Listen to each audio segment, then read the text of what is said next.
사람들이 사주풀이를 잘 못하는 이유 이런 거에 대해서 이제 얘기를 하면 그렇더라고요. 포인트를 못 잡아서 사주풀이를 못 하더라고요. 포인트만 잡으면 잘 보거든요. 근데 사람들이 사주를 볼 때 그런 포인트 잡는 것을 잘 못해가지고 그러는데, 대충 그래요. 힘의 균형이라고 하잖아요.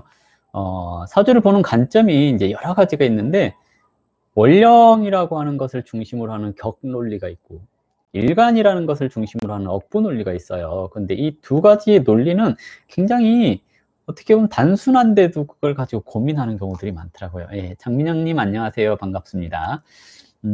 어떻게 비교를 해볼까요? 원령은 내가 사는 세상을 얘기를 해요. 일간은 나를 얘기를 하죠. 그러면 원령을 중심으로 보는 것과 일간을 중심으로 보는 것의 차이는, 원령을 중심으로 보는 것은 세상이 나를 보는 것, 그러니까 세상이 나를 보고 평가하는 것을 얘기를 한다면, 일간 중심의 억부는 내가 세상을 평가하는 거예요.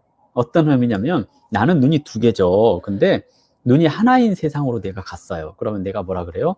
세상이 썩었어. 또는 저 사람들이 다 잘못됐어 라고 얘기를 하죠. 나는 잘 됐고. 근데 세상이 나를 볼 때는 어떻게 해요?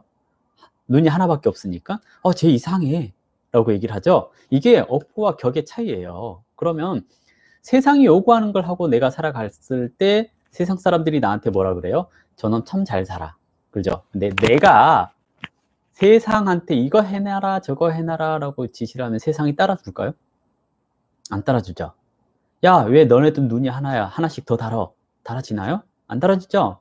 네, 그런 거랑 똑같습니다. 그래서 격이라고 하는 원령이 일간한테 시키는, 즉 세상이 요구하는 스펙을 갖추고 살아가면 다들 잘 산다 그러고 잘 사는 것의 단위도 굉장히 높아집니다. 근데 내가 원하는 것을 하고 살아가면 잘 산다라기보다는 못 사는 경우들이 많아요. 그래서 대체적으로 서민은 일간의 억부 중심으로 살아가요. 그리고 중산층 이상 되는 사람들은 원령이 원하는 스펙을 갖추고 살아가는 경우들이 많아요. 그래서 격이라고 하는 원령에서 부귀빈천을 논할 수가 있는 거고요. 그 이외에 이제 일간에서 할 수 있는 것은 내가 원하는 거 할 수 있는 걸 얘기를 해요. 그래서 일간의 억부를 추구하고 살아가는 사람들, 즉 억부 용신을 쓰는 사람들은 자기 하고 싶은 일 하고 살아가죠. 근데 용신을 그러면 정할 수 있어요? 하고 물어보잖아요. 이게 이제 그 집안의 집안성부터 이제 차이가 나는 거예요. 어떤 의미냐면, 우리 집안은 이제 제가 이제 억부를 쓰잖아요. 왜 격을 못 쓰냐면, 격에 대한 상심도 없고 용신도 없고 그러거든요. 근데 이제 이렇게 태어났어도 격을 쓰는 경우들이 있어요. 어떤 경우냐면, 저는 시골에서 태어났고 부모님이 농사를 지었어요. 그래서 교육에 대해서 크게 신경을 안 쓰셨거든요. 그래서 저녁에 이제 시험 기간에 뭐 개그 콘서트를 한다든지 그랬을 때 저것만 보고 공부할게요 그래요. 그러면 부모님이 그래 봐라 그러거든요. 시험 기간인데도 봐요. 그리고 딱 끝나면 10시가 넘잖아요. 그럼 뭐해요? 졸린데 잘까? 새벽에 일어나서 할게요 그래요. 그래라 그러거든요. 이게 억부의 삶이에요. 네 하고 싶은 거 하고 살아 이거거든요. 근데 격의 논리는 시험 기간이잖아요. 부모부터 공부를 해요. 형제가 공부하고. 그럼 나는 뭐예요? 나 TV 보고 싶은데 부모 형제가 공부하잖아요. 그럼 TV 봐요 못 봐요? 나도 책상 앞에 앉아야 돼요. 그러잖아요. 이게 격의 논리인 거예요. 세상이 요구하는 것을 하고. 그러니까 뭐냐면, 할 일 먼저 하고 네가 하고 싶은 거 해 라고 하는 거 있잖아요. 내가 해야 될 일 먼저 하고 네가 하고 싶은 거 해 하는 것이 격의 논리고요. 너 하고 싶은 대로 하고 살아 하는 것이 억부의 논리죠. 그리고 너 하고 싶은 거는 하지 말고 내가 시키는 것만 하고 살아 하는 게 뭐냐면 기세의 논리예요. 그러니까 종의 논리예요. 그게. 그렇기 때문에 종의 논리로 살아가는 것은 뭐예요? 세상을 좀 더 크게 살 수 있는 거예요.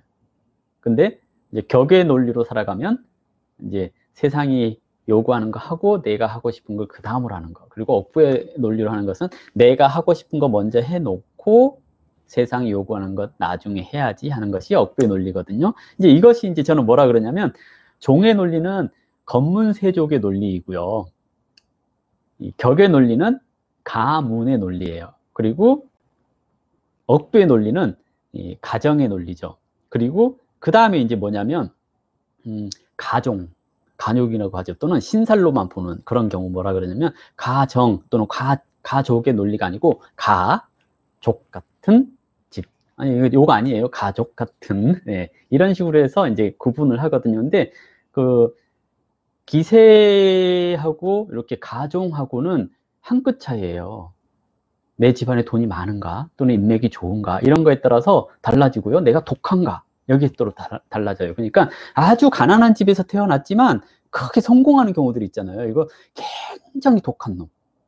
근데 대부분이 똑같은 사주로 태어났을 경우에 그 중에 한 명 정도가 100명 중에 한 명 정도가 굉장히 독해가지고 성공하는 케이스가 있어요. 이것이 이제 기세를 타버리거든요. 그렇게 살아갈 경우에. 근데 그러지 않고 그냥 단순히 우리 집이 찢어지게 가난해서 나는 그냥 그 찢어지게 가난한 집안이 원망스럽고 정말 나는 왜 이렇게 태어났는지 모르겠다라고 하면서 이 수저 논리를 하는 사람 있잖아요. 우린 흙수저도 없어 하고 그렇게 살아가는 사람들. 이제 이런 사람들은 정말 이제 흙수저도 없이 살아가면서 가난이 대물림 되는 경우들이 많죠. 근데 흙수저지만 흙을 모아서 수저를 만들었으니까 이것을 굉장히 높은 열에 구우면 이게 뭐가 돼요? 사기수저가 되잖아요. 이렇게 자기 스스로를 단련하고 이렇게 독하게 살아가서 뜨거운 열을 견뎌낸 사람들은 기세를 타고 살아가는 거예요. 그래서 이 가종하고 종하고는 자기 마인드에서 한 끗 차이로 이렇게 크게 성공을 하느냐, 나락으로 떨어지느냐가 차이가 나는 거고, 격의 논리로 사는 것과 억부의 논리로 사는 것, 여기서 억부의 논리로 사는 사람도 독해가지고 세상이 요구하는 것을 먼저 하고, 그러니까 온 집안이 TV 보고 깔깔거리고 놀 때 나는 그래도 시험 기간이니까 공부해야지 이렇게 살잖아요. 이거 억부지만 내 마인드가 격의 논리로 살아간다면 이건 이제 격으로서 승차가 돼요. 그래서 격운이 왔을 때 성공을 할 수가 있거든요. 근데 억부 논리로 살아가는 사람들은 격운이 왔을 때 성공하느냐 그러면 안 그래요. 억부잖아요. 내가 하고 싶은 걸 하는 게 아니라 세상이 요구하는 스펙을 이제 가져다가 너 이거 했냐라고 물어보는 거예요. 못했는데요? 그러면 망해야지. 그러잖아요. 근데 격논리로 살아가는 사람이 억부 논리에 운이 들어오잖아요. 억부 운이 들어왔을 때 너 이거 했냐가 아니라 너 이거 한번 해볼래 하는 거예요. 그러면 세상이 요구하는 스펙을 가지고 이거 한번 해볼래라고 하는 사람이 세상이 요구하는 것이 나타났잖아요. 그럼 이거 한번 해도 성공할 수가 있죠. 그래서 격을 쓰는 사람은 억부도 쓸 수 있고, 근데 억부를 쓰는 사람은 격을 못 쓰고 기세를 못 쓰는 거죠. 이 논리를 이제 저만 이렇게 주장을 하더라고요.